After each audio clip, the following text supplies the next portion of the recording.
இடம் பொருள் நேயர்களுக்கு வணக்கம். பணிவிலும் மலர்வனம் சீரியலோட மார்ச் 14 நாளைக்கு எபிசோடு எப்படி இருக்க போகுது அப்படிங்கிறத ஒரு அனலைஸா இந்த வீடியோல பார்க்க போறோம்ப்பா. ஸோ இன்னைக்கு எபிசோட் எங்க முடிஞ்சிருந்தது அப்படின்னு பார்த்தோம்னா, சேரன் எப்படி ஒரு பொய்ய சொல்லி நான் ஒரு பொண்ணை லவ் பண்றேன், என்னையும் அந்த பொண்ணு லவ் பண்ணுது அப்படிங்கிற மாதிரிலாம் சொல்லி ஏமாத்தனா அதை அனு கண்டுபிடிச்சிக்கிட்டு அவ ஒரு பிராங்க் பண்றா. அவ ஒரு கையில போட்டோ வச்சுக்கிட்டு எங்க அப்பா ஒரு பையனை பார்த்துருக்காரு, அந்த பையனோட போட்டோ தான், எனக்கு என்ன நீ ஒரு பொண்ணை பார்த்து செட்டில் ஆயிட்ட, நானும் செட்டில் ஆகணுமா அப்படிங்கிற சொல்லிட்டு நானும் கல்யாணம் பண்ணிக்க போறேன் அப்படிங்கிற மாதிரிலாம் சொல்லி பிராங்க் பண்ணிட்டு இருக்காருல்ல.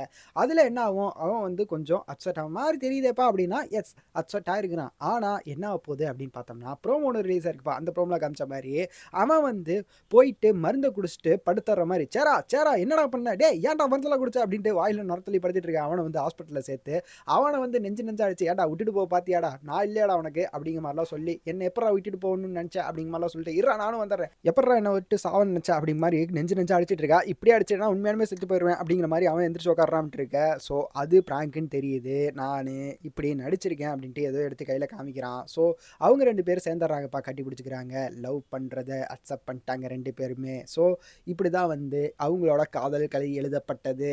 ஸோ அவங்க ரெண்டு பேர் காதல் கதை எழுதப்பட்டது. இன்னொரு கதை முற்றுப்புள்ளி வச்சிருக்கேன், அதை எப்பப்பா கமா போட்டு தொடருவாங்க அப்படின்னா, அதுக்கும் சீக்கிரமாகவே முடிஞ்சிருப்பா, ஆரம்பிச்சிருவாங்க. என்ன அப்படின்னு பார்த்தோம்னா, இப்போதான் இவங்களோட காதல் கதை தொடங்கி இருக்குது அப்படின்ற சேரன் அனு கதை.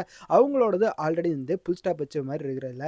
ஸோ அந்த இடத்துல அவன் கன்ஃபியூஸ்டாக இருக்கிறான். எங்கள் அம்மா என்னமோ சொன்னாங்க, இவன் எலெக்ஷனுக்கு தான் இப்படி காதல் ட்ராமா போட்டுருக்கான்ட்டு, ஆனால் இவளை பார்த்தா இப்பயும் அதெல்லாம் சொல்லிட்டு இருக்கிறாளே, பர்த்டேக்கு வேறு கிஃப்டெல்லாம் கொடுக்குறா. ஸோ ஏதோ உண்மையை சொல்கிற மாதிரி தான் இருக்கேன், எங்கள் அம்மா தான் போய் சொல்லிட்டாங்க அப்படின்ட்டு அவங்க அம்மாவுக்கு அது பிரச்சனையாக போகுது அப்படிங்கிற மாதிரி தான் எனக்கு தோணுது. நீங்கள் என்ன நினைக்கிறீங்க? இப்படி தான் அடுத்தடுத்த எபிசோட் இருக்க போகுதுன்னு நான் சொல்கிறேன். நீங்கள் ஏதாவது இல்லைப்பா இப்படி நடக்கிறதுக்கு வாய்ப்பு இருக்குது அப்படின்னு ஏதாவது நினச்சிருந்தீங்கன்னா அது என்ன அப்படிங்கிறத கமெண்ட்டில் சொல்லுங்கள். இந்த வீடியோ பிடிச்சிருந்தா லைக் பண்ணிட்டு மறக்காமல் சப்ஸ்கிரைப் பண்ணிடுங்க. அப்போ தான் நாங்கள் போகிற வீடியோஸ் உங்களுக்கு ரெகுலராக வரும்.